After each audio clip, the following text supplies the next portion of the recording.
공자는 논어에서 옛날 학자들은 자기를 위해 배웠지만 지금의 학자들은 타인을 위해 배운다라는 말을 했습니다. 배움을 두 종류로 나눈 거죠. 자기를 위한 배움과 타인을 위한 배움. 그리고서 어떻게 공자가 덧붙였냐면 옛날 학자들은 자기를 위해 배웠다. 이 말에서 공자의 가치가 드러납니다. 공자는 요순 시대를 이상적인 시대로 여겼기 때문에 옛날 사람들이 하는 것은 좋고 그다음에 요즘 것들은 안 좋습니다. 고대에는 옛 것이 좋고 지금은 좋지 않습니다. 기독교 경전이 다니엘서 봐도 옛날에는 황금 시대고 지금은 흙하고 철이 섞인 나쁜 시대입니다. 에덴은 돌아가야 할 것이고 지금은 타락해 있죠. 이것이 고대인들의 대부분의 생각입니다. 오늘날 언어인 현대라는 말, 영어로는 modernity 혹은 modern이라고 하는 거, 그건 사실은 중세 영어까지만 해도 없던 단어입니다.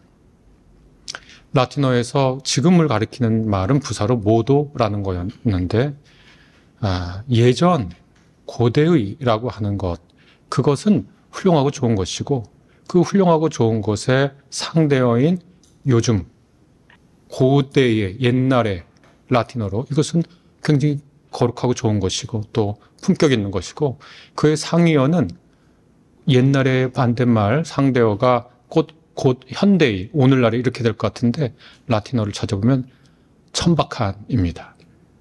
그러니까 이 새로운 진리라는 말은 형용모순입니다. 진리는 옛날부터 있고 지금도 있고 앞으로도 있을 것이지 진리가 새롭게 나왔다고 하는 건 말이 되지 않는 거죠. 이런 거는 동서를 가리지 않고 옛날에 모두 있었던 사고방식 같습니다.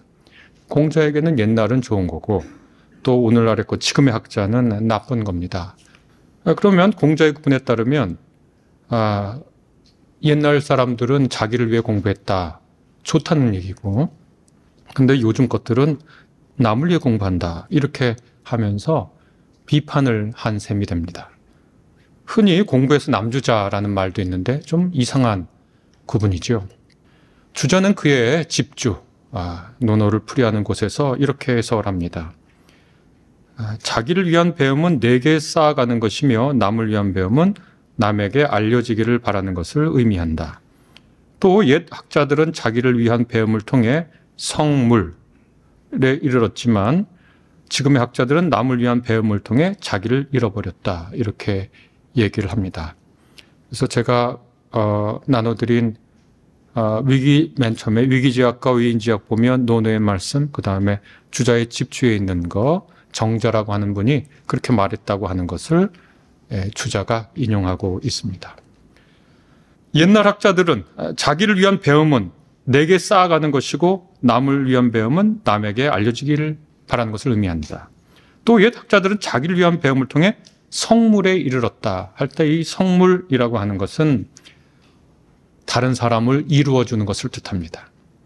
어려운 처지에 있는 사람들에게 곧 은혜를 베풀고 떳떳하게 공공의 의를 수행하는 의, 다시 말해서 해와 의, 은혜와 정의죠. 이걸 통해서 다른 사람을 이루어주는 것, 다른 사람의 삶이나 인격을 이루어주는 것을 성물이라고 합니다.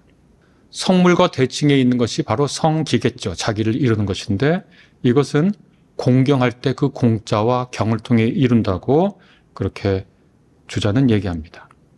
그래서 주자는 위기지학이야말로 성물로 가는 길이라는 것을 정자를 빌어서 얘기하고 있는데 곧 자기에게 쌓는 공부, 자기를 배우는 공부가 자기만 이루는 것이 아니라 다른 사람을 이루는 곧 위인지학의 궁극에 있는 것 역시 위기지학을 통해 가능하다라고 풀이하고 있습니다. 공자는 남을 위한 배움 혹은 주자 해설대라면 남에게 보이기 위한 배움은 남커녕 자신도 잃어버리게 한다고 비판하죠. 저는 이 말이 사실은 잘 이해가 되지 않았습니다. 그런데 곰곰이 생각해보니 그럴 것도 같습니다. 남의 시선에서 자신을 평가하는 삶을 반복한다면 의미와 품격과 아름다움을 향유할 자아를 상실하고 말겠죠. 만약 거기에 공명심이라도 끼어들거나 타인을 위한 헌신에서 오는 사람들의 칭송을 기대하거나 혹은 유형상의 혹은 무형상의 대가를 바란다면 그것은 올곧은 나를 잃게 만들 것입니다. 반면 자기를 위한 배움은 수양하고 반성하는 과정에서 자기를 이룰 수 있는 가능성이 높아지겠죠. 은혜와 정의로 깨닫고 실천하도록 다른 사람을 이루어지는 데도 도움이 될 것 같습니다. 이것이 이른바 주자학에서 위기지학과 위인지학을 나누는 것입니다. 쉼없이 자신을 단단하게 하고 너그럽고 포용력 있게 다른 사람을 대할 수 있는 사람을 군자라고 부른답니다. 위기지학으로 이루어지는 것이죠. 위기지학을 문자적으로 읽으면 이기적이고 자기중심적으로 보이지만 실상 이것은 남의 시선에 휩쓸리지 않고 자기 완성의 가치를 강조하는 것이라고 할 수 있습니다. 또 위기지학은 위인지학이 빠질 수 있는 실용성과 이득에 관한 집요한 관심에서 자신을 보호할 수 있습니다. 이익과 손실, 실용과 무용, 매우 유혹적인 단어입니다. 저도 살면서 이 단어만큼 중요하게 여긴 단어가 별로 없는 것 같습니다. 이익과 손실, 실용과 무용. 야, 그건 돈이 되냐? 그거는 사람이 많이 모이냐? 그건 우리 통장에 유리하냐 아니냐? 그거는 쓸모 있냐 쓸모 없냐를 따르는 것 말이죠. 여기에 한번 이러한 사고에 물들기 시작하면 좀처럼 거기서 벗어나는 일은 어렵죠. 다른 사람의 이익을 위해 공부한다는 것은 오늘날 칭송받을 만한 일이고 그것을 자기 학문의 사명으로 여기는 학자를 보면 우리는 존경심을 갖게 되죠.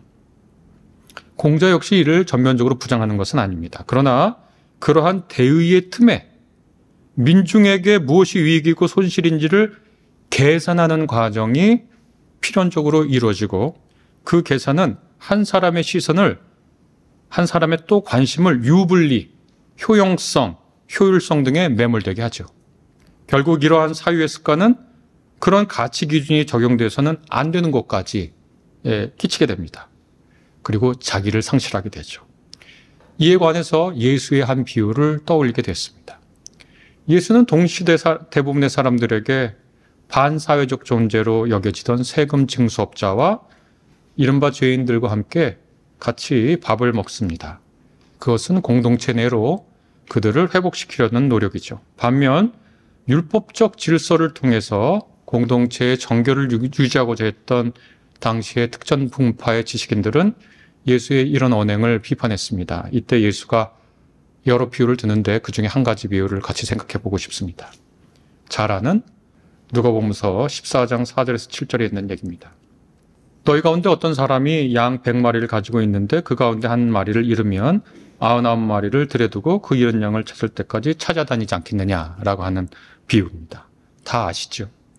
찾으면 기뻐하며 자기 어깨에 메고 집으로 돌아와서 벗과 이웃 사람들을 불러 모아서 나와 함께 기뻐해 주십시오. 잃었던 내 양을 찾았습니다. 하고 말할 것이다. 이렇게 비유가 진행됩니다.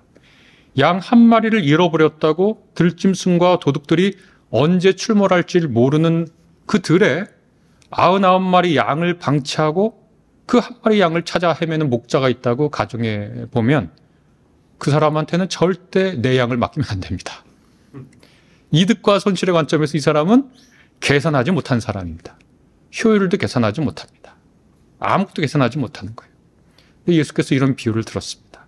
이 사람은 계산하지 못하거나 혹은 계산하지 않습니다. 목자가 어리석어 보이지만 이 비유를 다른 방식의 질문으로 제가 한번 만들어 보겠습니다. 이 길로 가면 한 사람을 살릴 수 있고 다른 경로를 택하면 5명을 살릴 수 있습니다. 어느 길로 가시겠습니까? 불가피하게 기차 기관사입니다. 이렇게 물어보면 대부분의 분들은 좀 생각하다가 그래도 5명을 살리는 길로 택하겠습니다. 이렇게 얘기하겠죠? 그럼 제가 질문을 조금 바꿔보겠습니다. 그렇다면 그런 논리라면 여기 5명이 아픈 사람이 있고 1명의 건강한 사람이 있습니다. 이 1명을 희생시켜서 5명 살리면 어떨까요? 각막 떼주고 간 이식해주고 심장 떼서주고 콩팥에서 주고 그래서 건강한 사람 1명 죽이고 5명을 병상에 누워가지고 시름시름 앓는 5명을 살렸어요. 괜찮은가요? 그거는? 사람의 생명에 대해서는 하나, 둘, 셋, 넷이 없죠. 이것이 생명은 절대적 가치를 지녔다고 하는 말의 뜻입니다. 무엇이 절대적 가치를 지녔다는 말은 그것이 계산의 대상이 아니라는 말이죠. 이 세상의 이득과 손실, 효율성으로 계산되지 않는 것이 있다. 바로 이 믿음이 인간 사회를 구성합니다. 그리고 우리는 이것을 기독교적 가치라고 말하죠. 예수께서는 이 비유를 통해서 계산되지 않는 것이 있다는 걸, 우리에게 계산되지 않는 것이 있다는 것, 그것이 있다고 우리에게 알려주고, 그런데도 불구하고 그것을 계산하고 앉아있는 우리가 누구인지를 동시에 알려주십니다. 그래서 이 공자의 이 위기지학과 위인지학의 이 구분은 맨 처음에 제가 논어를 읽을 때는 이게 도대체 이해가 되지 않았는데, 주자의 집주를 읽고는 이게 이런 뜻인구나 하다가 오늘날의 예수의 비유와 또 오늘날 이 장기 이식이 가능한 세상에서 이것이 무슨 뜻인지를 좀 더 생각해 보니까, 오늘날 우리 한국 개신교인들 혹은 기독교인들이든지 아니면 종교를 막론하고 모든 시민들이 우리에게 계산되지 않는 것이 있다라고 하는 것을 다시 생각해 보고, 그것이 무엇인지를 깨닫고 그것은 계산할 수 없어 라고 자신의 감수성으로 바로 말할 수 있는 상태가 되도록 하는 것, 그것이 바로 교양의 한 차원이라고 여러분에게 말씀드리겠습니다. 교양이라고 하는 것은 우리가 빌둥이라고 하는 말을 번역한 것입니다. 그렇게들 많이 하죠. 독일어입니다. 이 말의 어근에는 형상 혹은 상이라고 하는 말을 의미하는 빌트라는 단어가 있습니다. 서양 문명의 두 흐름이 있다고들 흔히 얘기합니다. 하나는 그레코 로만 문화고 다른 하나는 유대 그리스도교 문화라고 얘기를 합니다. 근데 참 흥미롭게도 그레코 로마 전통에서 온 대표하는 플라톤이라고 하는 분도, 또 유대 기독교의 대표적인 경전인 이 성서라고 하는 것에서도 이 인간의 형상과 관련된 전통과 또 이야기가 풍부히 있습니다. 플라톤은 인간이라고 하는 존재는 그 정수가 영혼에 있는데, 인간은 자신의 영혼을 원형, 우르빌트, 곧 원형인 이데아에 참여하도록 스스로의 영혼을 고양하는데 자기의 삶을 써야 한다고 얘기를 합니다. 이러한 그리스 철학의 전통은 아리스토텔레스로 이어지기도 하죠. 우리가 흔히 영어의 theory라고 알고 있는 단어가 여러분 많이 아시다시피 헬라어 테오리아라고 하는 데서 나온 것이고, 테오리아라고 하는 말은 관조하다라는 겁니다. 무엇을 관조할까요? 영원한 것을 관조하는 겁니다. 가장 아름다운 것, 선한 것, 좋은 것. 그것을 관조하면 사실은 사람이 달라지죠. 예전에 어떤 책에서 읽은 것인데, 우리가 어떤 위대한 문학 작품이나 영화나 연극을 보고 나면 어떤 작품들은 그것을 보기 이전의 상태로 우리를 돌리지 못하게 하는 작품이나 영화나 연극들이 있죠. 그것을 보기 전과 보고 난 후는 다른 사람이 되어 있는 거죠. 그러니 우리가 쉽게 지나쳤던 플라톤이나 아리스토텔레스가 했던 그 말, 가장 영원한 것, 가장 완전히 아름다운 것, 진실로 선한 것, 그것을 관조하면 정말 우리 삶은 달라지겠죠. 그것을 물질주의적으로 얘기하면 큰 평수에 살다가 좁은 평수로 이사 못 갑니다. 혹은 좋은 차를 타다가 나쁜 차로 못 갑니다. 가장 아름다운 것을 맛본 사람은 그 아름다운 빛의 조명 아래 자기의 삶에 누추한 곳을 비춰보기 마련입니다. 그러니 그것은 참 아름다운 관조죠. 아름다운 행위죠. 두 번째로는 그레코 로마 전통이 있습니다. 그것은 제가 오늘은 바울의 로마서 8장 29절 그 외에도 여러 곳에서 그리스도의 형상이라고 하는 말이 나오고 그것을 구현하는 것이 매우 중요한 것임을 바울은 강조하고 있습니다. 로마서 8장 29절 말고 제가 다른 곳을 한번 읽어보겠습니다.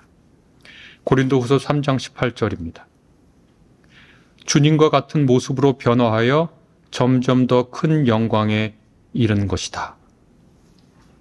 또 골로새서의 예수 그리스도를 그는 보이지 않는 하나님의 형상이고 우리는 로마서 8장 19절 우리는 예수가 자기 아들의 형상과 예수인 자기 아들의 형상과 같은 모습으로 변화하도록 우리에게 바울이 촉구하고 있습니다. 로마서 8장 29절에 변화하다, 예수인 자기 아들의 형상과 같은 모습으로 변화하도록 우리를 촉구하는 하나님은 우리가 그분과 함께 지내기를 원하시는 거죠. 변화하다라고 하는 헬라어는 쉼모르포스라는 단어를 번역한 것인데 쉬는 함께를, 모르포스는 형태를 의미하니까 우리가 같은 형태를 갖다 혹은 형태나 본성에서 유사하다 이렇게 새길 수 있을 겁니다. 그래서 하나님께서는 우리가 자기 아들의 형상인 예수처럼 예수와 같은 형태를 갖거나 같은 성질을 띠도록 변화하기를 기다리신다. 이렇게 번역할 수 있겠습니다. 뜻을 새길 수 있겠습니다.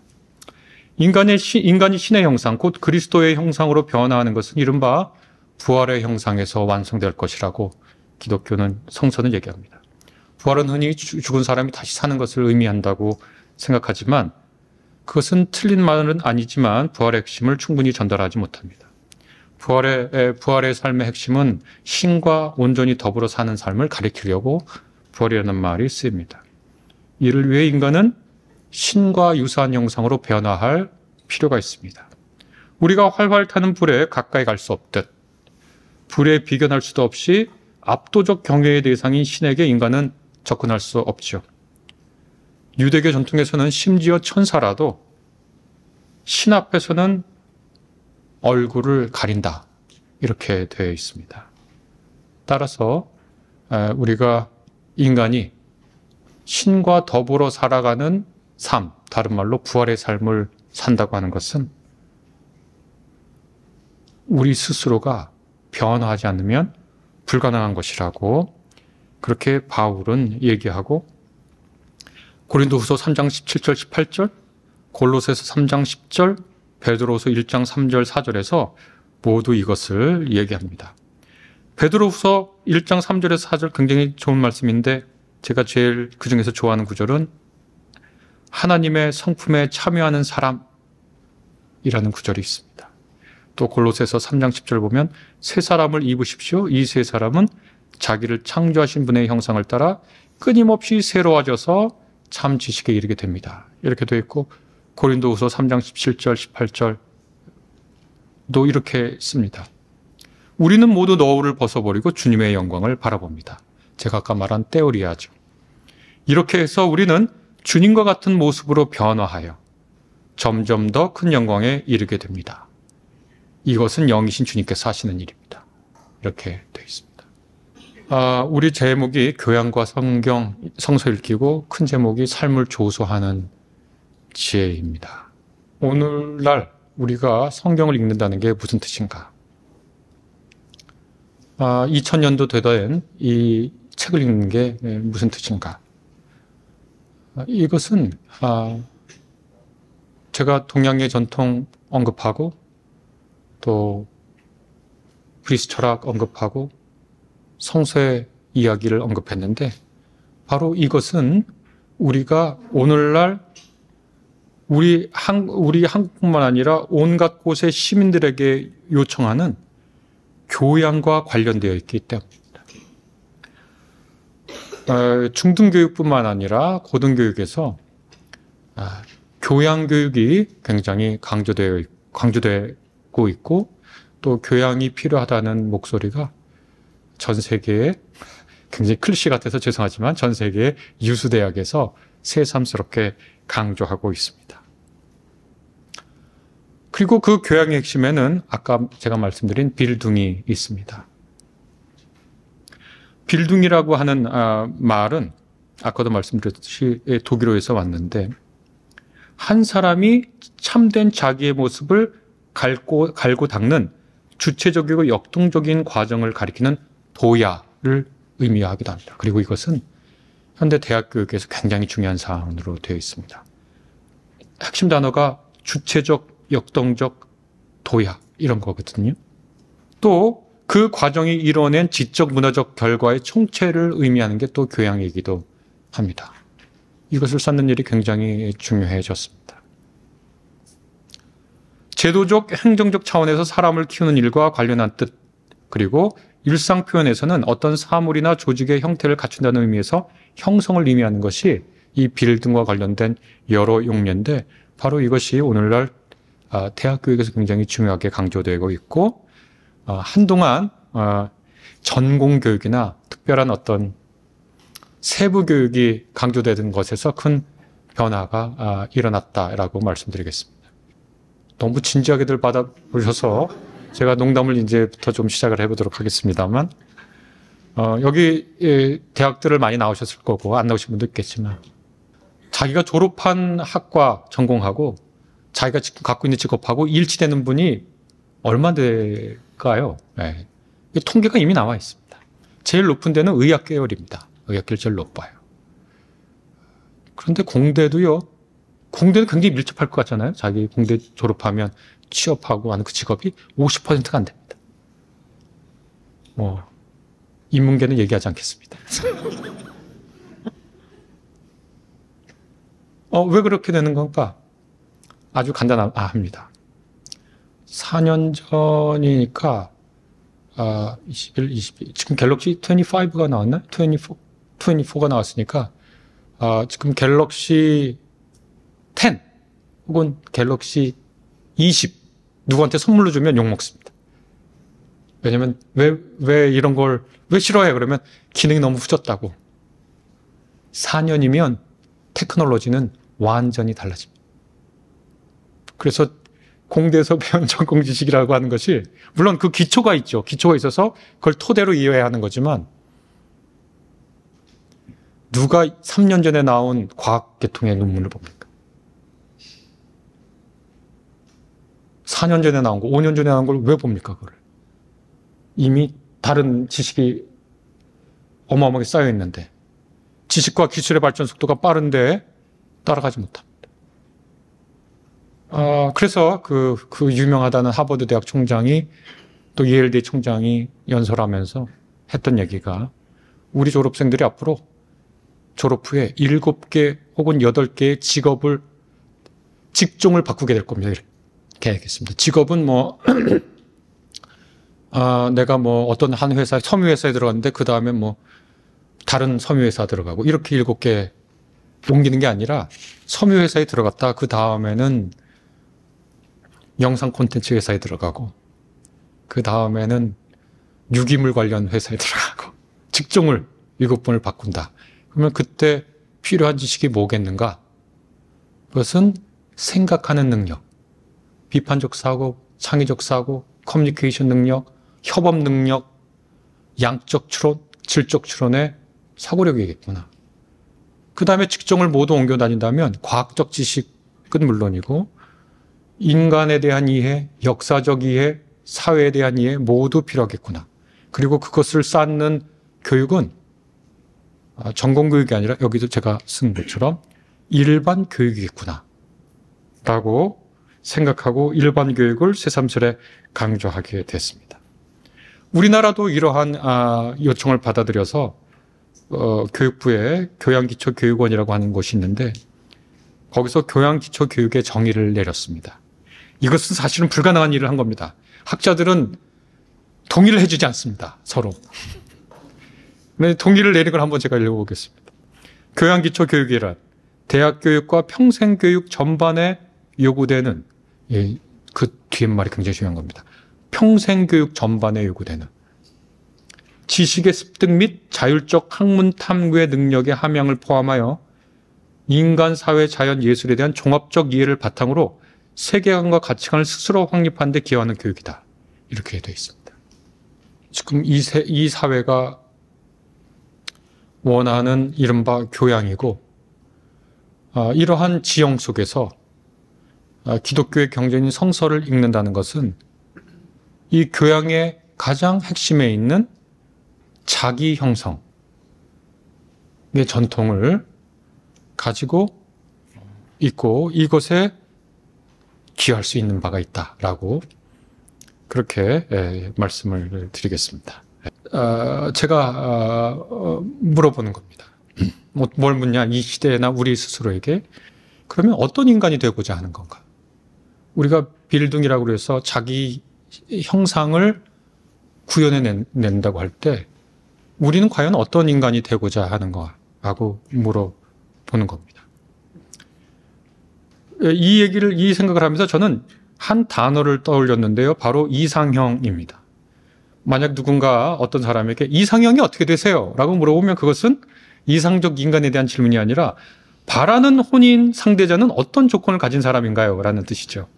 그 질문에 우리는 학력, 재산, 직업, 신장, 거주지, 성격, 가정, 환경, 외모 등등 조건을 열거하며 답하게 됩니다. 이런 조건들이 자신의 배우자로서 이상형인지 아닌지를 결정하는 것이 되겠죠. 그러나 제가 아까도 말씀드렸듯이 그러나 우리 시대가 암묵적으로 또 명치적으로 되어야 한다고 말하는 사람, 곧 우리가 열망하는 그 사람은 누군가요? 그냥 각 개인에게 맡겨두면 되는 건가요? 그래서 이 시대의 지식인 AI에게 제가 물어봤습니다. 제미나이, 챗GPT, 클로우드, 또 퍼플렉서티 이런 것들에게 물어봤습니다. 그랬더니 어떻게 대답할 것 같으셔요? 이상적 인간이란 누구인가 오늘날 이렇게 물어봤습니다. 답은 우리가 방금 본 중등 및 고등교육기관의 교양교육의 목표와 일치했습니다. 이것이 정말 우리가 달성해야 하는 바인지를 의심하지 않을 수 없습니다. 정말 이렇게 되면 되는 건가요? 이것은 공자의 기준에 따르면 위기지역인가요? 위인지역인가요? 여러 기준을 갖다가 놓는 겁니다. 플라톤이나 아리스토텔레스에 따르면 이건 우르빌트에 참여하는 건가요? 테오리아는 여기에 있는 것인가요?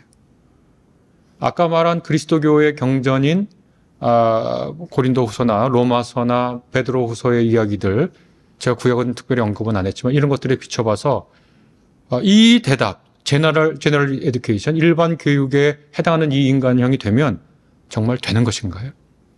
장폴 사르트르는 실존은 본질에 앞섰다는 말로 인간이 구현해야 할 본질은 따로 있는 것이 아니라 매 순간 자기가 어떤 선택을 함으로써 이것이 인간이다, 이것이 인간의 본질이다 라고 많은 사람 앞에 선언하는 것이라고 말했습니다. 인간에게 어떤 본질이 있고 그것을 구현해야만 한다고 말하는 것은 억압이나 폭력처럼 보입니다. 우리는 이것을 60, 70년대 교과서 앞에 실렸던 국민교육 현장을 통해서 확실히 알 수 있습니다. 우리는 민족중흥의 역사적 사명을 띠고 이 땅에 태어났다라고 시작하는 이 헌장은 누군가 태어났다면 그 사람은 민족중흥의 역사적 사명을 가진 셈이 됩니다. 그런데 지금은 그거 웃고 말지만 예전엔 그랬나요? 누군가 지금 시대에 이것을 다시 학생들의 교과서에 넣자라고 주장하면 없진 않겠죠? 넣자라고 하면 곤란한 일이 많이 벌어지겠죠. 우리는 어떻게 보면 두 극단 앞에 서 있는 겁니다. 하나는 사르트르처럼 우리가 매 순간 하는 말, 하는 행동, 하는 생각 모두가 모든 사람을 상대로 이것이 인간이다 라고 선언하는 한 극단과 다른 한 극단에는 민족 중에 역사적 사명을 띠고 태어났다는 전체주의 혹은 국가주의, 파시즘, 나치즘과 같은 집단주의 속에서 이 둘 속에서 과연 우리가 구현해야 할 인간의 본질적 형상이란 무엇인가? 그 질문을 진지하게 하지 않을 수 없고 오늘은 이 성서를 통해서 그것에 대한 한 답을 같이 고민해 보고자 합니다. 저는 그리고 이것을 지혜라고 부르는데요. 제가 좀 설명해 보겠습니다. 장인이 자신의 혼을 담아 도자기를 만들고 그것의 예술적 가치가 인정되면 우리는 그것을 작품이라고 부릅니다. 공들여 쓴 글이 있어도 우리는 그것을 쉽게 시라고 불러주지 않습니다. 진희정 시인의 시 중에 하나인 시인을 보면 시인 토시 하나 천지를 돈다 이렇게 시작하는 시가 있습니다. 그러다 꼭 맞는 토시를 하나 찾아내고 또 다른 곳을 돌고 돌다 발견한 단어 하나하나로 세계를 완성하면 그때쯤 우리는 그것을 시라고 부르죠. 지혜는 그럭저럭 살아가거나 되는 대로 사는 사람이 요령을 피우도록 돕는 게 아니라 우리가 지금 논하려고 하는 삶을 조소하는 지혜는 자신의 삶을 작품으로 지어가는 사람이 간절히 요청하는 것이라고 말씀드리겠습니다. 히브리어 호크마가 지혜에 해당하는 말입니다. 원래 호크말은 기술을 뜻합니다. 도자기를 굽는 사람이 도자기를 잘 굽는 기술이 있죠? 그러면 그것을 히브리어로 호크마라고 불렀습니다. 도자기를 만드는데 잘 해요. 그러면 그것을 호크마, 지혜라고 불렀습니다. 히브리어로. 자기 삶을 작품처럼 잘 빚으려고 하는 것을 보고 호크마라고 부를 수 있다면 그것을 번역할 때 지혜라고 말할 수 있을 겁니다. 우리가 원하는 지혜는 제너럴 에듀케이션에서 말하는 이런 것들 이전으로 자기 삶을 하나의 작품으로 구현하는 사람들에게 요구되는 것입니다.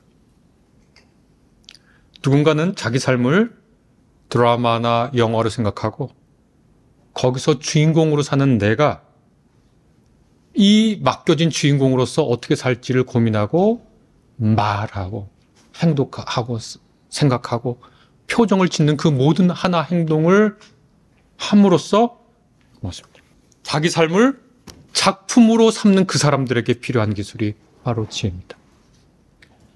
저는 가끔 제 삶을 조각의 조소로 비유해 봅니다. 어떤 분은 삶을 조소하는 지혜, 제가 이렇게 쓰니까 이게 비웃는 거냐 이게 아니라 조소과라고 있잖아요. 갑자기 이화여대가 떠오르는 건 이유는 모르겠는데 이화여대 조소과가 있습니다.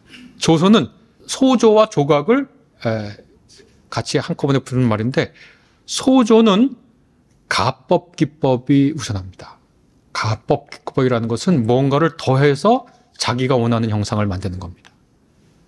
간법 기법은 조각하는 겁니다. 여러분은 어떻게 여러분의 삶을, 여러분의 형상을 드러내려고 하시나요? 우리 사회는 다 가법을 하라 그러죠. 학력도 좀 있어야 되고, 돈도 좀 있어야 되고, 친구 관계도 있어야 되고, 명예도 좀 있어야 되고. 그러나, 어느 시점이 되면 자기 삶이 예술이 되기 위해서는 간법이 절실하다는 걸 깨닫게 됩니다. 간법 기법의 대가로 지금까지 이름 높은 분은 바로 미켈란젤로입니다. 그분은 어떤 대리석을 보면 이 대리석이 어떤 형상을 품고 있는데 따라서 조각가의 임무는 그 대리석에서 불필요한 부분을 제거하는 것이라고 얘기를 했습니다. 가법과 간법을 오고 가며 자기 삶을 예술로 형상화하려는 사람이 지혜를 요청하는 것입니다. 세속화 사회가 되면서 이 이상적 인간에 대한 전체적인 전망을 잃었다는 말씀을 이 챕터에서 드리고 싶었습니다. 아까 말한 제너럴 에듀케이션이 놓치고 있는 가장 중요한 것이 뭐냐? 그것은 작품으로서 자기의 삶을 조망하는 전체적인 힘을 갖고 있었던 유교나 불교나 도교, 그레코로마 세계의 스토아나 에피쿠로스, 또 기독교와 같이 인간을 전면적으로 바라보면서 너의 삶이 어떻게 해야 이상적 삶을 구현할 수 있는지를 말해주었던 수많은 종교 전통들이 있죠. 유교에서는 군자, 아까도 말씀드린 불교에서는 각자, 깨달은 사람, 선교에서는 도인이 되는 거죠. 그리고 그레코로마 세계 스토아나 에피쿠로스는 아파세이아를 달성한 사람, 또 아타락시아에 이른 사람 등등 어떤 한 인간을 보고 어떤 한 삶을 보고 그 삶을 작품으로 구현해낼 수 있는 비전을 제공했습니다. 그리고 이것들이 위대한 이유는 실존주의적 개인주의가 갖고 있는 갈피 못 잡는 것과 아까 말한 국민교육 현장에서 제가 말씀드렸던 전체주의적 획일주의와는 다른 삶의 역동성과 가능성을 구현해주는 매혹적인 인간형들을 제시했다고 하는데 아주 의의가 있죠. 그래서 오늘 같은 세속화 사회에서 종교가 이 세계에서 탈각하면서 사람들은 종교로부터 해방을 얻었다고 좋아하지만 실제로 종교를 벗어나면서 잃어버린 것은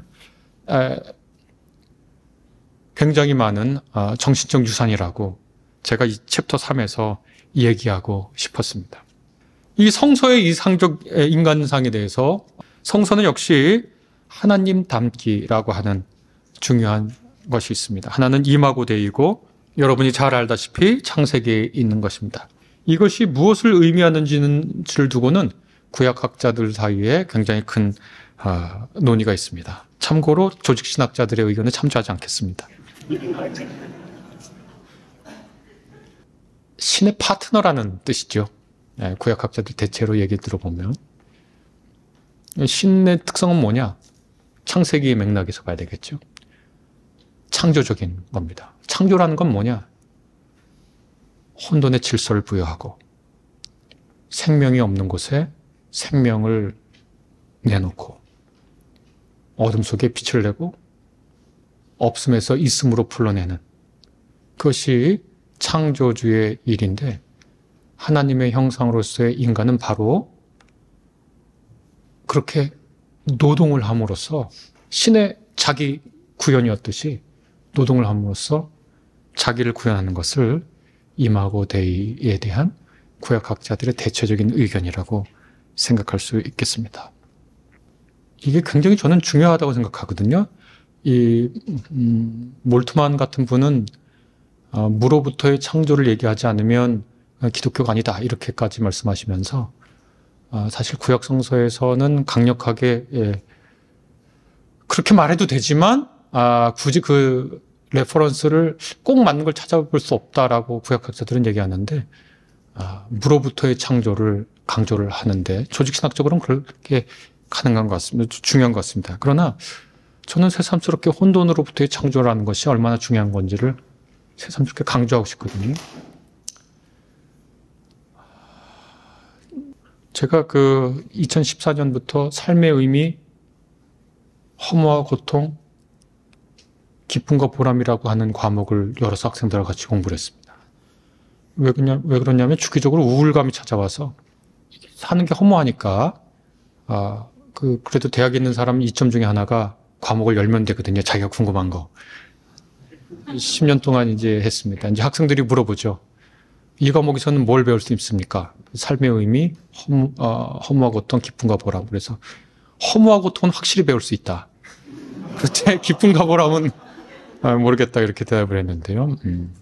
그리고 2019년 그걸 그만뒀습니다. 2014년 전에 했군요. 그만뒀습니다. 이유는 뭐냐면 정리가 됐습니다. 그리고 의미라고 하는 것이 어디서 발생되는지를 이렇게 저렇게 생각을 해봤는데 그냥 간략하게만 말씀드리면 창세기 1장에 있는 내용, 그 다음에 혼돈으로부터 질서를 부여한다는 것이 너무나 중요한 신앙이다라는 것을 강조하고 싶습니다. 카오스죠. 빛을 낸다는 거, 어둠 속에 빛을 낸다는 건 사물을 밝게 본다는 건데 그것은 참 아름다운 일입니다. 얘만 하나 간략하게 들고 두 번째, 세 번째 넘어가겠는데요. 제가 어렸을 때 교회 다녔는데 그 목사님이 설교가 참 지루했는데 하나 어마어마한 비유를 하신 게 있는데요.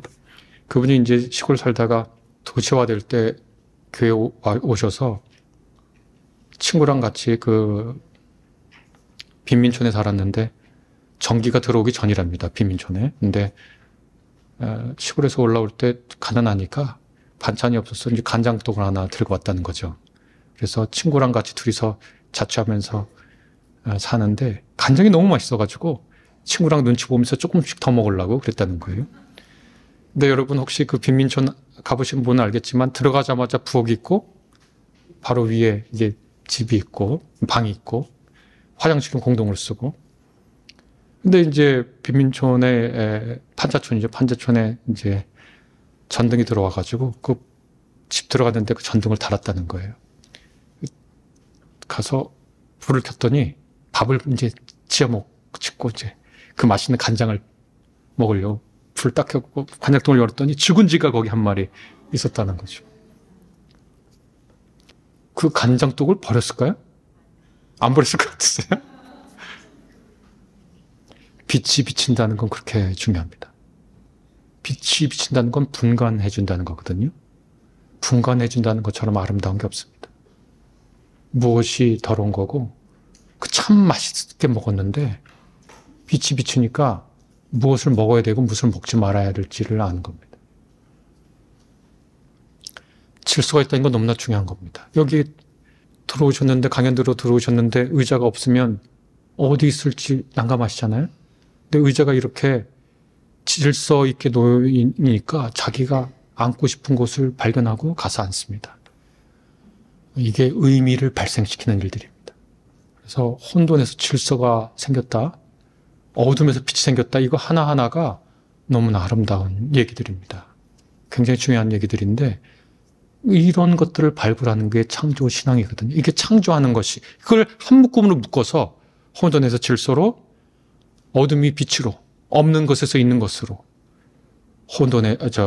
공허한 것이 존재하는 것으로, 이걸 하나로 묶어서 창조신앙이라고 하고, 이것을 하나님께서 하셨다. 이마고데이로서의 인간은 뭐 하는 것이냐? 바로 이렇게 하나님의 창조 행위를 이 세상에서 하면 그것이 의미를 발생시키고, 의미를 발생시키는 삶은 그 사람의 감정이 허무하든 답답하든 시원찮든 힘들든 아무 상관없이 의미 있는 겁니다. 성서는 그렇게 자기의 삶을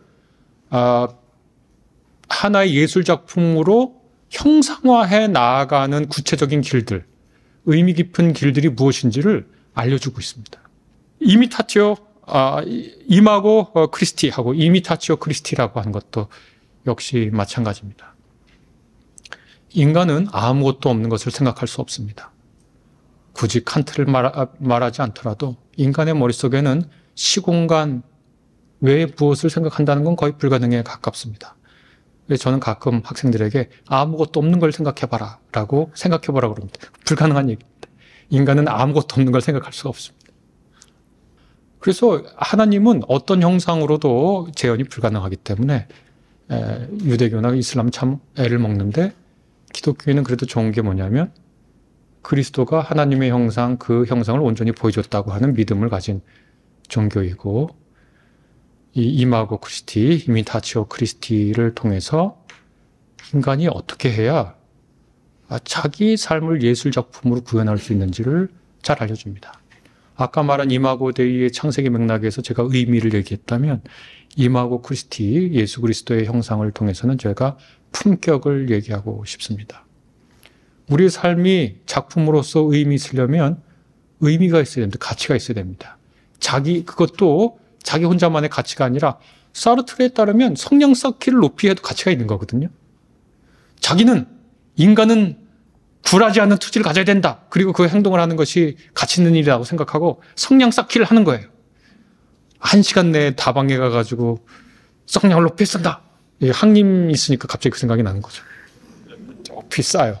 그 다음날 오니까 67개 샀는데 그 다음에는 뭐 100개 쌌다. 그러면 의미가 있죠. 그한테는. 그러나 그것을 본 사람들은 저 사람은 무엇을 하는 것인가? 이렇게 생각하겠죠. 이 의미 있는 것이 무엇인지를 알기가 어렵습니다. 그것이 공적인 가치를 띈다고 할 때 그 공적인 가치가 어느 맥락에서 주어지는지를 알기 어렵습니다. 그래서 우리의 저의 경전, 성서는 이것이 의미가 있는 일이라고 알려줍니다. 그것은 창조에서 볼 수 있습니다. 또 우리 삶이 작품이 되려면, 그러니까 아무 의미도 없는 작품을 본다는 건 굉장히 힘든 일이거든요. 제가 기억할 때 제일 긴 영화 중에 하나인데 정말 시덥지 않은 영화는 앤디 워홀이 만든 엠파이어 스테이트 빌딩입니다. 한 7시간 상영하는데 다른 내용은 없고 엠파이어 스테이트 빌딩만 비치는 겁니다. 짧은 것도 있습니다. 한 7분짜리, 한 2시간짜리 있습니다. 잠해서 한 남자가 자는 거를 찍은 거. 별 의미 없죠? 그냥 그런 이상한 작품이 있었다는 의미만 있는 것. 먹방의 시초가 앤디 워홀이기도 하거든요. 자기가 앤디 워홀 eats a 햄버거 이렇게 해가지고 먹방을 찍었습니다. 그 옛날에. 그건 최초의 먹방이라는 의미만 있지 그 사람이 먹는 거 봐서 뭐 하겠습니까 그게. 그러니까 우리가 무엇이 의미가 있는지를 알 수가 없습니다. 잘 발견하기 어렵습니다. 그러나 기독교의 성서는 창세기 1장과 곳곳을 통해서 의미 있다는 게 무엇인지를 알려줍니다. 어떤 행동이 의미 있는 행동인지를 알려주는 거죠. 임하고 크리스티는 품격 있는 것이 무엇인지를 알려줍니다. 작품은 의미도 있어야 되지만 품격이 있어야 됩니다. 정말 그 좀 잘못된 생각인지는 모르겠지만 품격이라고 하는 것이 있죠. 요즘 젊은 분들 말로는 클래스가 있어야 됩니다. 예수께서는 그분의 삶을 통해서 품격이라고 하는 것이 어디서 오는지 무엇인지를 알려주었죠. 많은 말씀을 드릴 수 있겠지만 한마디로 하면 그것은 헌신, 희생이라고 하는 두 단어라고 얘기할 수 있겠습니다. 대의, 옳은 것, 사랑하는 것을 위한 헌신과 희생이라고 얘기할 수 있겠습니다. 그래서 임하고 크리스티, 이미타치오 크리스티를 말하는 대목을 성서의 문맥을 보면 그것은 사랑과 용서와 희생의 맥락입니다. 산상수훈 보면 예수께서 하나님의 형상을 하나님처럼 되라고 말씀하면서 그건 곧 자기 자신이 그렇게 향하는 바죠. 해를 봐라. 하나님이 선한 사람 악한 사람 모두 내린다. 비를 봐라. 선인이나 악인 모두 다 비 내리지 않냐. 너희도 그렇게 해야 하늘에 계신 너희 아버지의 자녀라 불릴만 하지 않겠냐. 그렇게 말씀하십니다. 그는 품격과 관련되어 있습니다. 사랑하는 거죠. 네, 이런 것들을 여러 측면에서 얘기할 수 있고 아마 이 월터 윙크라고 하는 이제 돌아가신 신약 성서학자이자 사회교역가였던 분은 융심리학과 연결해서 참 인간이라고 불렀습니다. 종말에 있을 그 인간. 종말에 있을 그 인간을 미리 선취해서 사는 것이 우리의 일이라면, 우리가 원하는 바라면, 부활의 삶이라면 그것은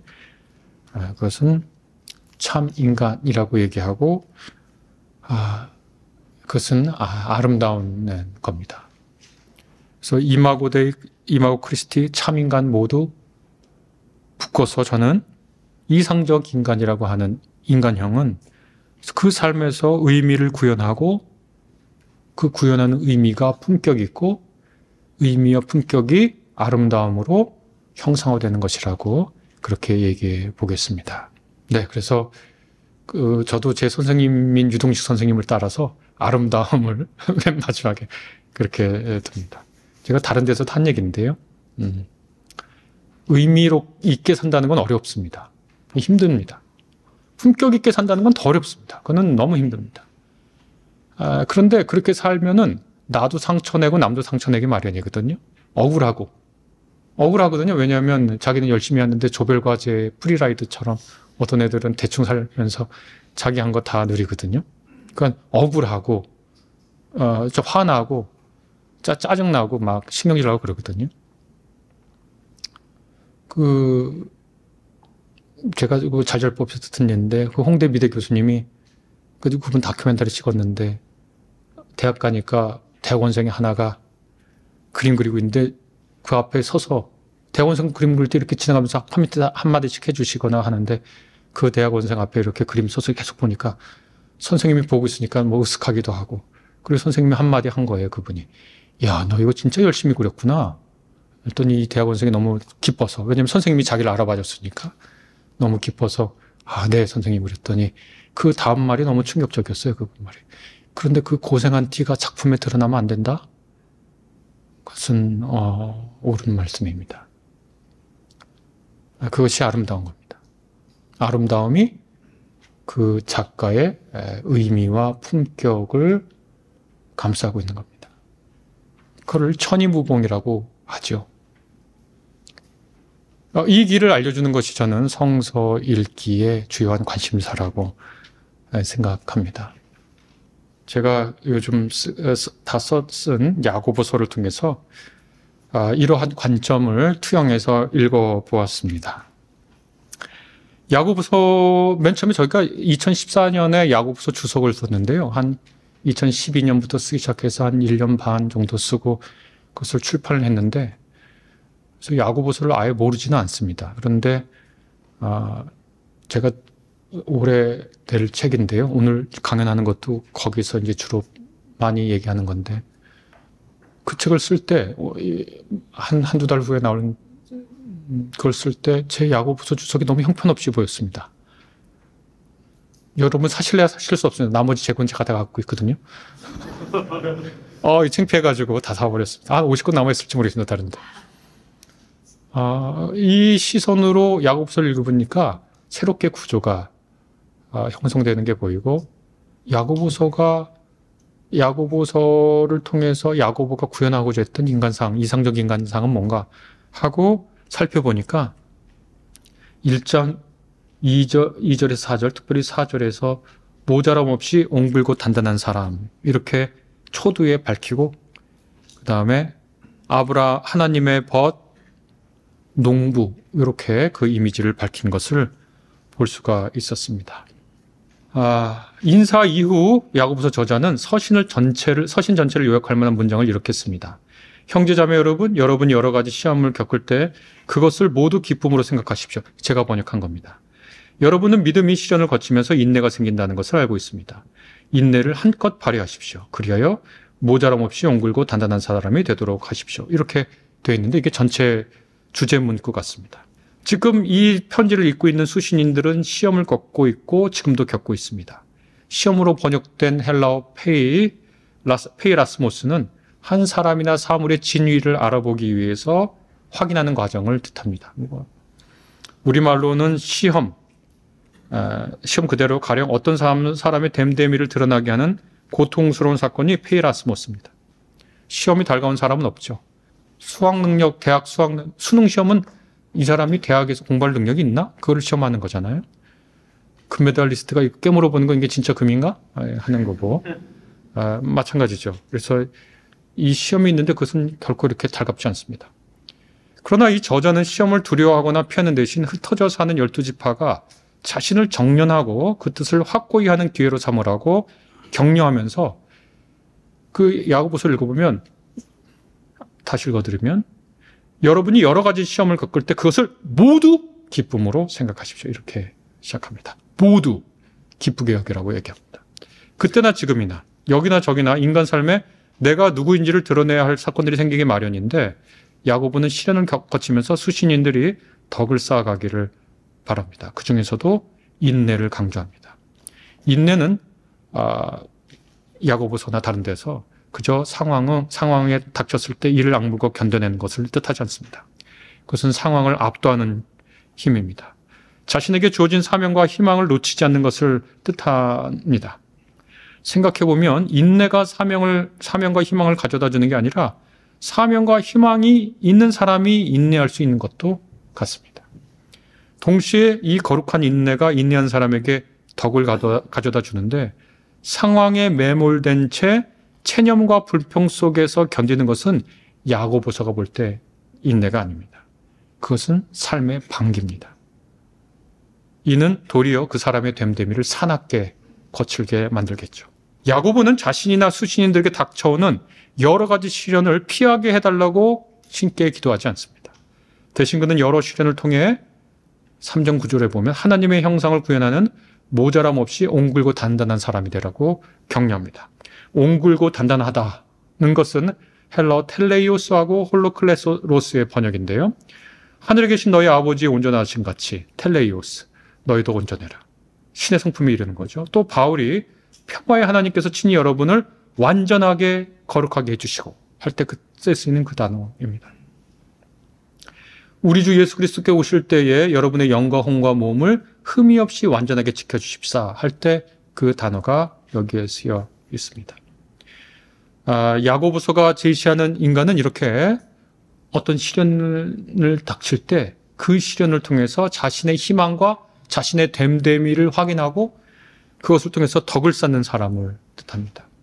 이것이 야고보서 2장에서는 하나님의 버신 아브라함을 통해서 드러나고요. 10분밖에 안 남았으니까 간략하게만 이제 하겠습니다. 아브라함을 하나님의 벗이라고 부르는데 이 야고보서에 보면 재미있는 이제 논지가 전개되는데요. 아브라함은 생각해 보면 진짜 이 지구에 사는 사람 중에 55%가 아브라함을 조상이라고 부르거든요. 그리스도교 인구 32%, 이슬람 인구 23%, 유대인 0.1%. 그런데 아브라함이 나라를 세운 적도 없고 재산을 많이 가진 적도 없고 인류를 깨우친 지식을 준 적도 없고 영광과 재능을 꽃피운 예술을 우리한테 가르쳐 준 것도 없습니다. 이 아브라함은 우리한테 뭘 했죠? 다윗은 그래도 노래라도 지었고 솔로몬은 무슨 지혜라도 했다 그러는데 아브라함은 한 게 없습니다. 그냥 우리가 그냥 있기로는 여기저기 떠돌다 다니다가 자기 이름으로 된 땅도 없이 가족 무덤 자리를 그냥 하고 애 낳고 죽은 겁니다. 그것 외상 없잖아요. 정말 그렇지 않습니까? 근데 권력, 부, 재능, 덕성에 전혀 압도적이지 않은 그가 왜 세계에 사는 55%의 사람이 아버지로 부르는, 조상으로 부르는 사람이 됐을까? 매우 이제 재밌죠. 아브라함이 이렇게 대단한 사람이 되고 하나님의 벗이 된 이유는 간단합니다. 하나님이 사랑으로 그를 택했기 때문입니다. 이것은 야훼가 모세를 통해서 이스라엘 사람을 택한 것과 같습니다. 신명기 7장 6절에서 9절을 보면 당신들은 주 당신들의 하나님의 거룩한 백성이요 주 당신들의 하나님이 땅 위에 많은 백성 가운데서 선택하셔서 자기 보배로 삼으신 백성입니다. 주님께서 당신들을 사랑하시고 택하신 것은 당신들이 다른 민족들보다 수가 더 많아서가 아닙니다. 오히려 당신들은 모든 민족 가운데서 수가 가장 적은 민족입니다. 그런데도 주님께서는 당신들을 사랑하시기 때문에 택했습니다. 이렇게 되어 있습니다. 그리고 바로 이 주제가 야고보서 전체를 이끌어갑니다. 하나님의 벗은 누군가? 그건 자기가 사랑받은 걸 확실히 깨닫고 자기 삶의 시작이 사랑이고 과정이 사랑이고 마무리가 사랑이라는 것을 자기 삶의 전 영역에 펼쳐놓는 사람으로 이상적 인간을 야고보서가 제시하고 있습니다. 그래서 모든 종류의 차별, 가난한 자, 부자와의 차별, 말 많이 하는 선생과 학생의 차별을 모두 하지 말라고 하는 것이 바로 이 야고보서가 제시하는 이상적 인간이다. 또 하나는 5장 7절부터 11절에 나오는 농부를 통해서 야고보가 이상적 인간을 제시합니다. 시간이 없어서 제가 그냥 요거는 읽어드리도록 하겠습니다. 누가 야고보가 그리는 이상적 인간은 어떤 인간인가? 제가 한번 이렇게 상상을 해봤습니다. 야고보가 그리고 있는 옹굴고 단단한 사람, 곧 하나님의 법이자 농부를 형성한 그가 누구인지 상상을 해봤습니다. 그는 자기 삶이 신의 은혜, 곧 자신이 성취하지 않은 것을 값없이 제공받은 사람이라고 인식하고 감사하는 사람입니다. 템플턴 재단에서 감사를 연구하라고 수백만 달러를 사람들에게 나눠주고 연구를 시켰는데 그게 2년 전인가 책으로 나왔습니다. 시간 되시면 한번 보면 참 재밌습니다. 우리나라 말로 번역되어 있습니다. 불행히 제목이 기억이 안 납니다. 여하튼 자기 삶이 신의 은혜, 곧 자신이 성취하지 않은 것을 값없이 제공받은 사람이라고 인식하며 감사합니다. 이것은 오늘날의 계급주의나 능력주의를 모두 비판하는 말입니다. 하늘을 우러러보는 농부는 밭고랑을 파고 저수지를 만들지만 이것이 비를 내리게 하지 않는다는 것을 명확히 압니다. 그는 값없이 내리는 이른 비와 늦은 비를 기다리며 그 비가 내리면 감사할 줄 압니다. 나아가 그는 자신이 나타났다가 금방 사라져버리는 아침 안개와 같다는 것을 깨닫습니다. 그는 성실하지만 자기의 한계를 분명히 알기에 함부로 내일, 다음 달, 내년을 계획하면서 이러저런 일을 이룰 수 있다고 생각하지 않습니다. 다른 사람을 향한 저주나 맹세는 물론이고 장담도 함부로 하지 않습니다. 그저 그 순간 그곳에서 최선을 다해 정직할 뿐입니다. 그는 허풍을 떨지도 않고 소박하고 진실하게 예 라고 하고 아니요 라고 합니다. 그는 자신에게 은혜를 내려주는 하나님 아버지와 그의 현현인 예수를 따르기에 그 역시 고통받는 고아와 과부를 찾아가 돌볼 줄 압니다. 굶주린 사람에게 음식 섭취의 중요성을 가르치기보다는 자기 주머니를 뒤져 나오는 한 푼을 굶주린 이에게 쥐어줍니다. 그는 하나님이 대단치 않은 아브라함과 이스라엘을 사랑으로 선택해 그의 벗이자 백성으로 삼은 것을 압니다. 그러기에 빈부와 귀천이 절대 다른 사람을 대하는 기준이 될 수 없음을 깨닫습니다. 그에게는 부자와 가난한 자, 귀족과 천민이 아니라 사랑으로 사귈 이웃이 있을 뿐입니다. 그에게는 시련이 있습니다. 위급하고 중대한 위기에 흔들리는 마음이 역시 있을 겁니다. 그러나 그는 여러 가지 시험을 겪지만 그리고 그 과정 중에 흔들려 두 갈래로 갈라지는 마음, 누군가를 향한 원망, 상황을 계산해보고 나오는 탄식을 충분히 겪습니다. 그러나 그것을 모두 기쁘게 여기려고 합니다. 이는 자기 기만이 아닙니다. 그가 사랑하는 신의 형상을 자기 삶에서 빚으려 애쓰며 시련이 자기 삶의 불필요한 부분을 덜어내고 부족한 부분을 채우기를 바라고 견딥니다. 그는 참고 견디며 값진 열매를 희망하고 기다릴 줄 압니다. 그러기에 다투고 분노하고 절망하기보다는 참고 견디며 넘치는 연민과 자비에 하나님에게 도움을 구합니다. 따라서 이 땅에 속한 것들을 두고 동료들과 다투지 않습니다. 부질없는 쾌락을 위해 누군가가 누리는 것들을 향해 질투와 파괴적 경쟁심으로 싸움을 벌이지 않습니다. 그는 사람 사이의 싸움은 하나님이 내린 게 아니라 자신의 욕망에 끌려다니며 유혹당한 것임을 깨닫습니다. 싸움을 낳은 그 개골스러운 욕망은 죄를 아기처럼 품고 있고 그 죄가 어른처럼 자라면 죽음을 낳게 되는 것을 그는 목도합니다. 싸움 대신 그는 일상에서 평화의 씨를 심고 정의의 열매를 거두려고 합니다. 제가 이렇게 풀었었지만 야고보서에게 당신이 생각하는 이상적 인간형을 말해보라 그러면 야고보서 전체를 이렇게 요약할 것이라고 제가 말씀드린 겁니다. 그는 조심하지만 위축되어 있지 않고 평온하지만 무디지 않습니다. 고난을 겪은 사람을 찾아가 함께 기도하고 기쁜 사람이 있으면 진심으로 그 기쁨을 나누며 노래합니다. 느끼시겠지만 저는 지금 야고보서를 다 리프레이즈하고 있습니다. 제가 쓴 게 아니에요. 다 리프레이즈하고 있는 거예요. 야고보서를. 아픈 사람이 있으면 치료를 위해 같이 애쓰고 다른 사람에게 자신의 허물을 겸허하게 고백하고 양해를 구하기도 합니다. 같이 지내던 누군가가 길을 떠나 길을 잃고 헤맬 때 그는 꾸짖거나 냉소하는 대신 죄를 지어 방황하는 그의 영혼을 사랑할 줄 압니다. 우리는 꾸짖을 줄 알죠. 세상에서 제일 쉬운 게 이제 남 욕하는 거니까요. 재미있기도 하고. 누군가가 여러분 가운데 누가 지혜롭고 현명한 사람입니까? 라고 물었습니다. 사람들은 그를 가리키며 이렇게 말합니다. 이 사람은 좋은 행실을 통해 온유한 지혜로 자기 생활을 보여주는 사람입니다. 그는 참으로 옹글고 단단한 사람, 곧 하나님의 벗이자 희망의 농부입니다. 그는 쉴 수 있는 밤이 오면 밖으로 나가 온갖 선한 선물을 내려주는 별들을 만드신 아버지를 올려다봅니다. 그는 변하지 않으시고 움직여서 생기는 그림자도 없는, 이 말은 그 야고보서에 보면 하나님은 회전하는 그림자도 없다. 개역개정은 그렇게 번역되어 있는데 그건 별들이 불규칙적으로 움직일 때 고대 점성학한 사람들이 그런 표현을 썼다고 전해집니다. 그걸 좀 그렇지 않다고 생각하는 주석가들도 있지만 대략 그런 주석을 합니다. 다시 읽겠습니다. 그는 변하지 않으시고 움직여서 생기는 그림자도 없는 하나님의 형상이 자기 신에게 나타났는지를 겸허히 돌아봅니다. 그분의 뜻을 이루시려고 우리를 진리의 말씀으로 낳았다는 말을 되새기며 그는 그의 하나님을 더욱 사랑합니다. 제가 생각하는 이상적 인간, 야고보서가 그리는 이상적 인간은 이러한 인간이 아닌가 싶습니다. 오랜 시간 경청해 주셔서 감사합니다. 감사합니다.